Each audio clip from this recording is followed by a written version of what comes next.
Hello, Nathan here from the eBook Reader blog. For this video, I'm going to do a comparison between the new entry-level Kindle for 2022, which is on the left, of course, and the Kindle Paperwhite that Amazon released last year, which is on the right.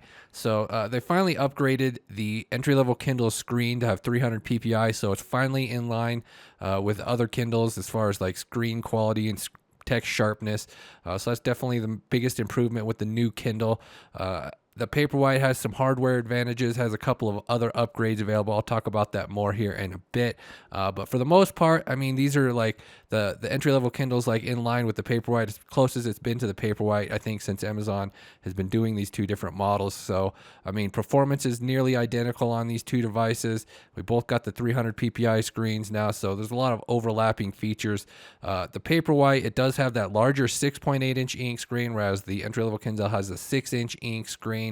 Like I said, they both have 300 ppi now, so text quality is similar. I did post a screen comparison review yesterday. I'll talk about that a little bit more later.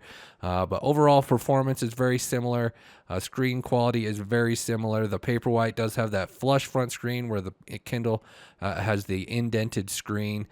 So, you know, it just comes down to like the differences in the design and the size. Now, the Paperwhite, it does have the warm front light, which is one of the biggest differences with it. Amazon did add dark mode support to the entry-level Kindle with this release. The last model did not support this, so now you have the option to read with white text on a black background, even though, you know, the entry-level Kindle doesn't have the warm light. For night reading, it does have night dark mode, so that can be one option. So they both have USB-C ports now. They both have like the power button here on the bottom, which some people don't like. I don't really have too much problem activating it accidentally. It does take a bit of pressure to push it in, but some people don't like that. So like I said, the entry-level Kindle has the indented screen. As you can see here with the light in the background, with the indented screen, you get less reflections and less glare. So that is one advantage for it. So yeah, you do have a little bit more glare with the Paperwhite with that flush screen. The back of the Kindle Paperwhite kind of has this soft rubbery coating on it, which is kind of nice, whereas the regular Kindle, it's just basic plastic. It's not quite as nice as far as the design goes. The Paperwhite definitely feels like it has a bit of better upgraded, you know, build quality. Feels a little bit nicer in the hand. One thing I really don't like about the entry-level Kindle is how easily it scratches. I don't think it's going to show up here on the camera, but after a week, I already have several light scratches. There's one on the bezel too that kind of bugs me.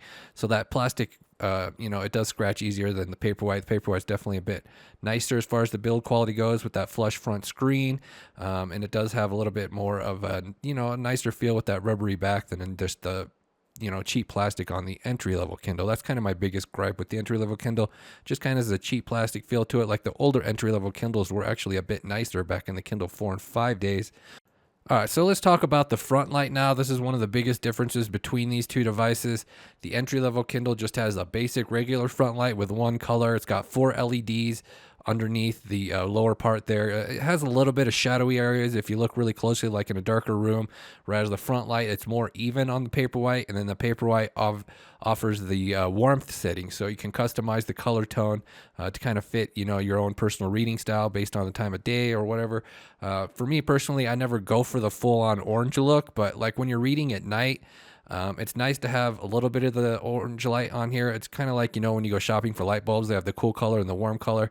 At night, the cool color can be a little bit harsh, like on your eyes, whereas the warm color, you can add a little bit of that to the Paperwhite screen, and it makes the screen look a little bit better. It also kind of makes the text kind of like improves the contrast a little bit when you're using low light, kind of makes the text jump out a little bit more when you're using the warmer light versus the cold light. So that's the main advantage with the Paperwhite, having the color, you know, the front light color adjustable.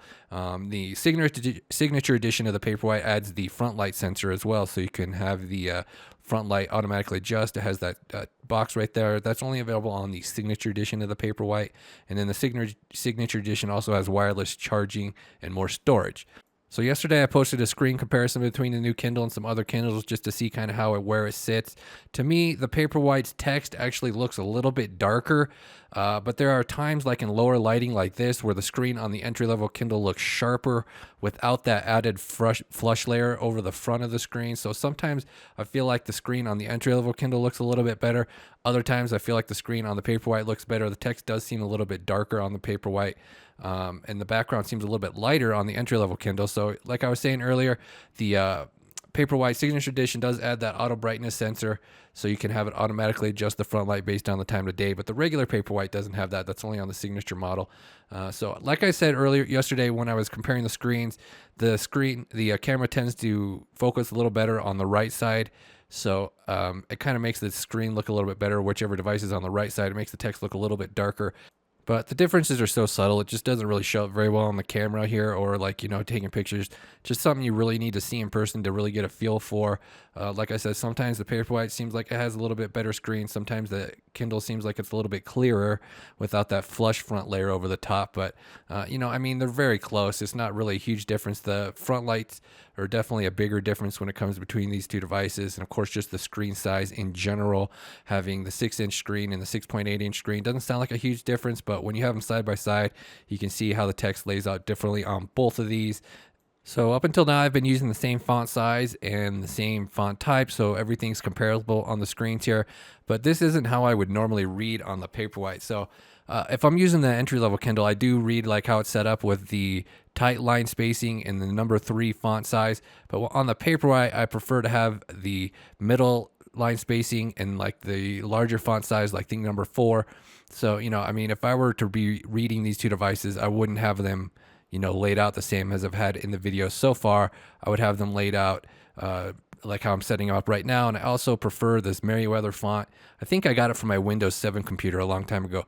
I can't find it anymore, but I'm pretty sure that's where I got it from. So you can sideload fonts on Kindles, which is nice. So this is how I would normally read on these devices. I'd have the larger font size on the Paperwhite, personally, a little bit wider spacing. I kind of like the smaller spacing on the smaller Kindle for some reason, but that's just my preference here.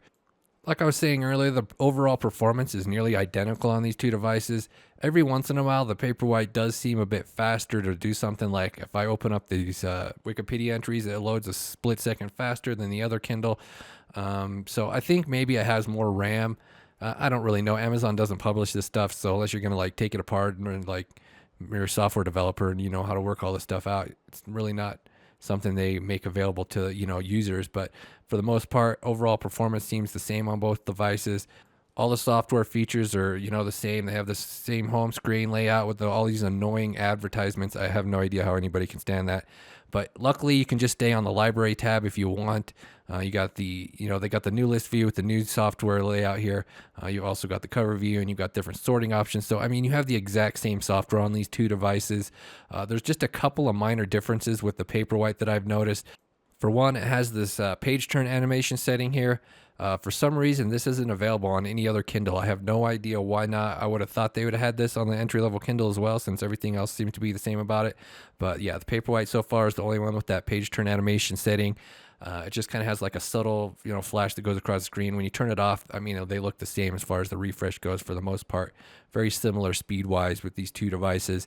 Another slight difference with the Paperwhite, I guess, because it has that flush front screen, has the ability to disable the touch screen for everything but page turns. So yeah, that isn't available on the entry-level Kindle for some reason either. But with the indented screen, it's much, it's a lot harder to accidentally touch the screen when you're holding it by the side, because with the flush screen on the Paperwhite, it's a little bit easier with your thumb to interact with the screen. But those are really the only two differences I can find software-wise. When it comes to stuff like comics and manga, probably the larger screen's a little bit better suited for that kind of stuff. But just kind of your own personal preference here. Like, the performance seems to be about the same on these devices as far as comics go. Refreshing seems to be the same. So the entry-level Kindle does kind of flash more. But then I was going in messing with the settings, and then it seems like they refresh exactly the same. So again, the Paperwhite, they both have that page refresh setting. So once I enable that on the Paperwhite, it seems like they refresh the same, whereas it seems a little bit smoother with it off. But then the Paperwhite also has the animation setting, whereas the entry-level Kindle does not. So I don't know. I find that kind of strange. I don't really see what the big difference is between the two devices. I don't know why the Paperwhite has that page turn animation setting and the entry-level Kindle does not.